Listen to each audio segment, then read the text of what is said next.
A decisão entre comprar uma casa pronta ou construir uma do zero é, sem dúvida, um dos maiores projetos de uma vida. E aqui no Brasil, essa escolha envolve um monte de particularidades que vão muito além do preço por metro quadrado. Bom, vamos mergulhar fundo nisso e desvendar cada um desses caminhos. Olha, essa frase resume perfeitamente o dilema. De um lado está a liberdade total de criar a casa do sonho, sabe? Exatamente como se imaginou. Do outro, vem a segurança de saber o preço final, o prazo, o que se está recebendo direitinho. É essa troca, essa balança que a gente vai analisar agora. Então vamos começar pelo começo, pelo básico. Quais são as diferenças reais, na prática, entre pegar a chave na mão e levantar uma casa tijolo por tijolo?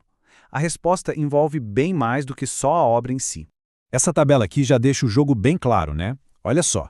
Comprar pronto te dá uma alta previsibilidade de custo. O preço é aquele e pronto. E o financiamento também costuma ser mais direto.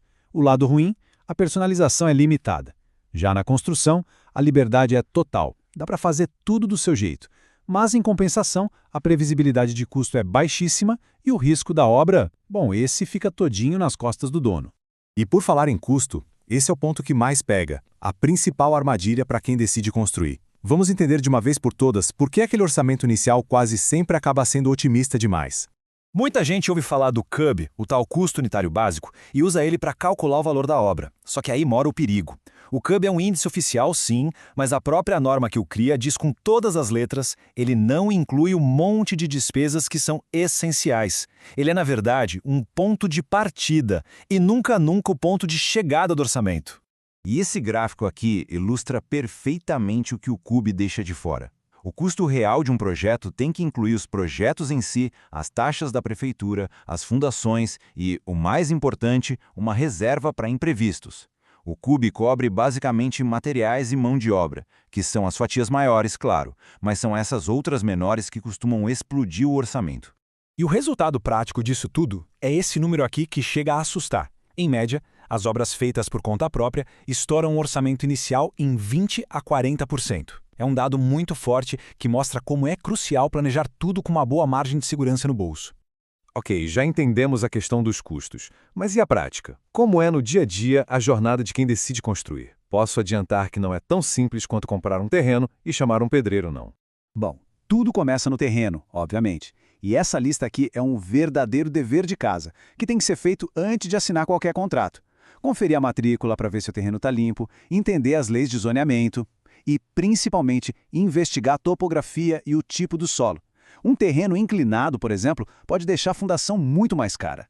E a sondagem do solo, o teste SPT, é o que vai dizer se o chão aguenta a casa.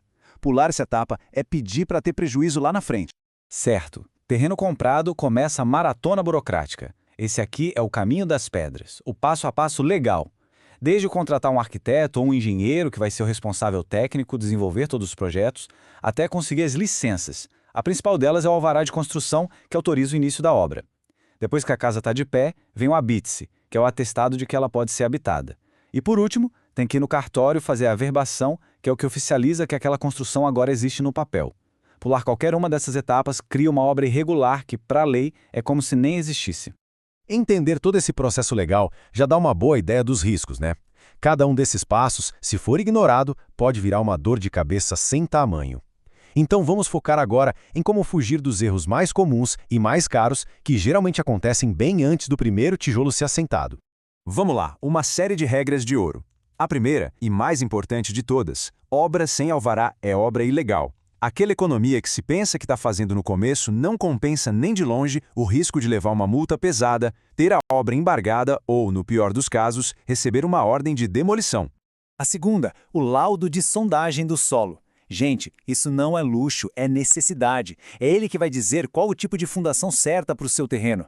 Tentar adivinhar isso, fazer uma fundação no escuro, é uma das principais razões para o orçamento da obra ir por espaço. Proteção legal é tudo na obra. A única garantia de que o que foi combinado vai ser entregue é um contrato muito bem amarrado. Ele tem que ter cronograma, qualidade de material, multa por atraso, tudo. E o mais importante, o pagamento tem que estar atrelado à entrega das etapas. A obra avança, o dinheiro é liberado. Simples. É a melhor forma de se proteger.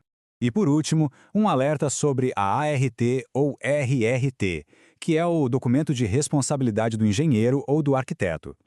Existe uma prática de só emprestar assinatura sem que o profissional realmente acompanhe a obra, a famosa ART de gaveta. Isso, além de legal, é um perigo enorme. É a presença desse profissional no canteiro que garante a segurança e a qualidade do que está sendo construído. Ufa! Com todo esse cenário em mente, a pergunta que fica é: qual desses caminhos se encaixa melhor em cada perfil, em cada objetivo, em cada realidade financeira? Vamos desenhar aqui o perfil de quem compra.